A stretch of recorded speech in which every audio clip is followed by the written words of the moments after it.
Hallo und willkommen zurück auf meinem Kanal. Lebst du in Deutschland oder planst du hierher auszuwandern? Oder fängst du demnächst vielleicht sogar an, hier zu arbeiten? Wenn ja, dann möchte ich heute mit dir über ein spannendes Thema sprechen, nämlich die deutsche Arbeitskultur. Lass uns einige Aspekte der Arbeitskultur hier in Deutschland gemeinsam erkunden. Und vielleicht kannst du mir in die Kommentare schreiben, welche Erfahrungen du bis jetzt hier gesammelt hast. Übrigens, natürlich sind das hier auch nur Teilaspekte, über die wir sprechen. Und es gibt natürlich auch Ausnahmen von der Regel. Aber wenn man ein allgemeines Bild über die deutsche Arbeitskultur zeichnen möchte, dann sind die Punkte, die hier erwähnt werden, wichtige Elemente davon. Ach ja, und vergiss auch nicht, dieses Video zu liken und mir zu folgen, wenn es dir gefallen hat. Also, starten wir mit dem Thema, das dir und allen schon einmal über die Deutschen zu Ohren gekommen ist, nämlich Pünktlichkeit. In Deutschland ist Pünktlichkeit extrem wichtig. Es wird in der Regel erwartet, dass man immer rechtzeitig zur Arbeit kommt und zu Meetings erscheint. Es sei denn natürlich, man hat flexible Arbeitszeiten, die mit der Chefetage zuvor abgesprochen wurden. Normalerweise ist es aber wichtig, dass man zu den Arbeitszeiten erscheint, die auch im Arbeitsvertrag vereinbart wurden. Das heißt, eben mal 30 Minuten später am Schreibtisch zu sitzen und das ohne Grund, kommt beim deutschen Arbeitgeber gar nicht gut an. Es kann sogar ein Kündigungsgrund sein, vor allem wenn Verspätungen häufiger vorkommen.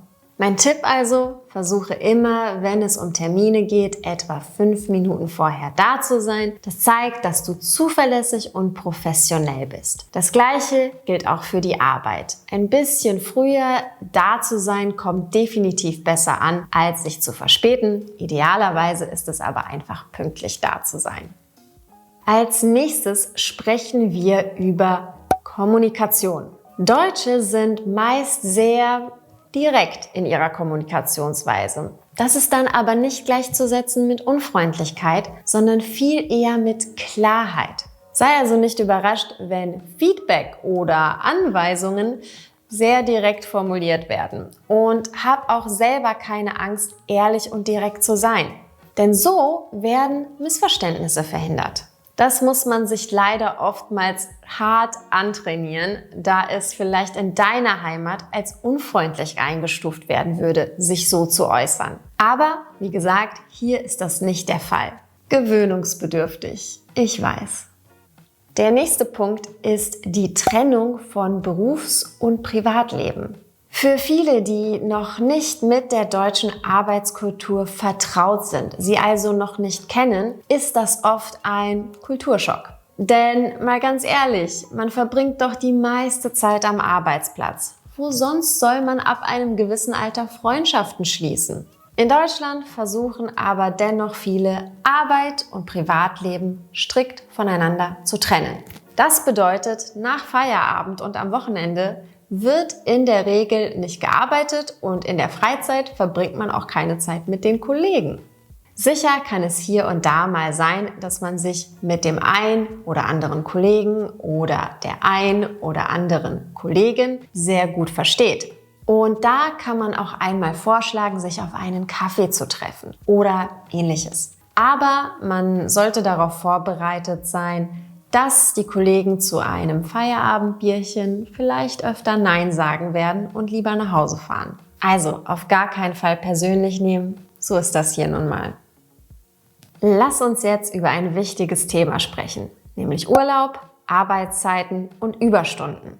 In Deutschland hat man in der Regel recht viel Urlaub, oft mehr als vielleicht in anderen Ländern, manchmal sogar bis zu 30 Tage.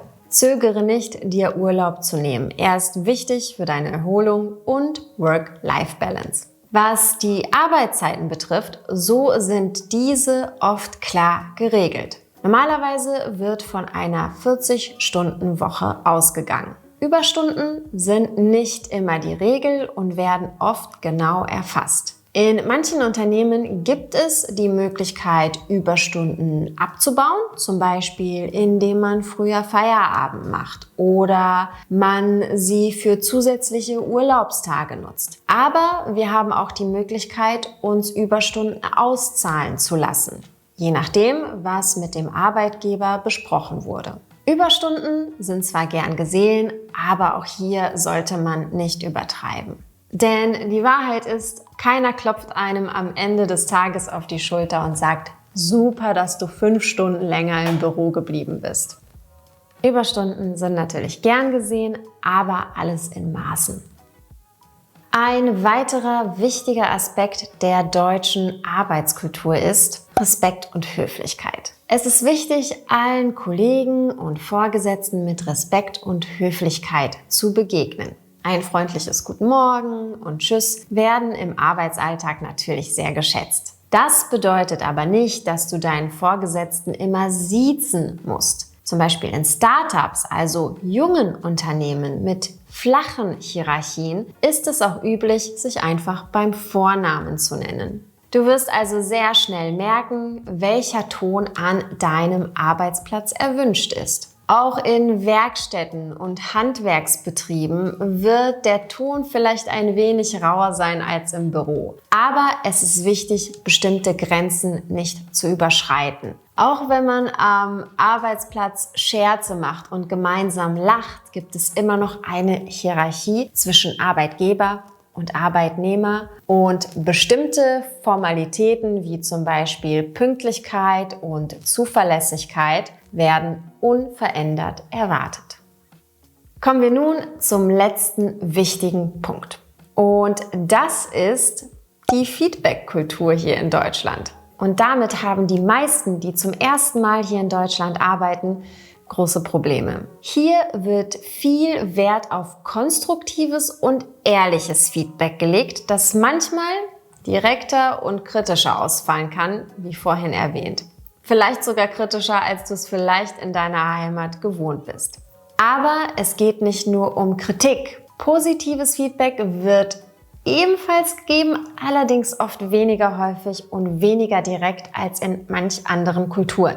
In Deutschland neigt man nämlich dazu, gute Arbeit als selbstverständlich zu betrachten. Daher wird Lob nicht immer so häufig ausgesprochen. Wenn Lob gegeben wird, ist es meistens spezifisch und bezieht sich auf konkrete Leistungen oder Erfolge.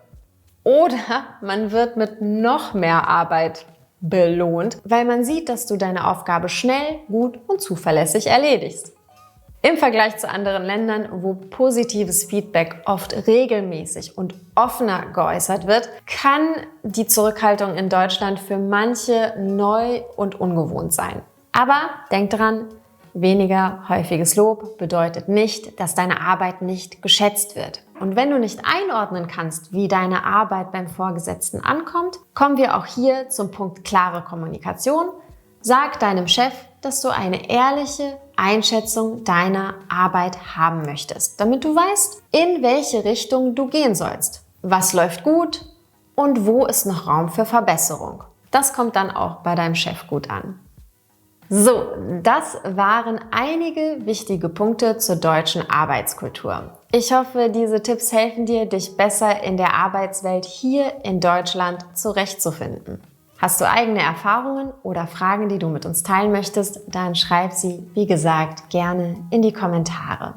Ich hoffe, dieses Video hat dir einen guten Einblick in die deutsche Arbeitskultur verschafft und freue mich natürlich, wenn du das Video likest und mir folgst. Ich freue mich, bis zum nächsten Mal. Und denk dran, bleib neugierig, motiviert und positiv.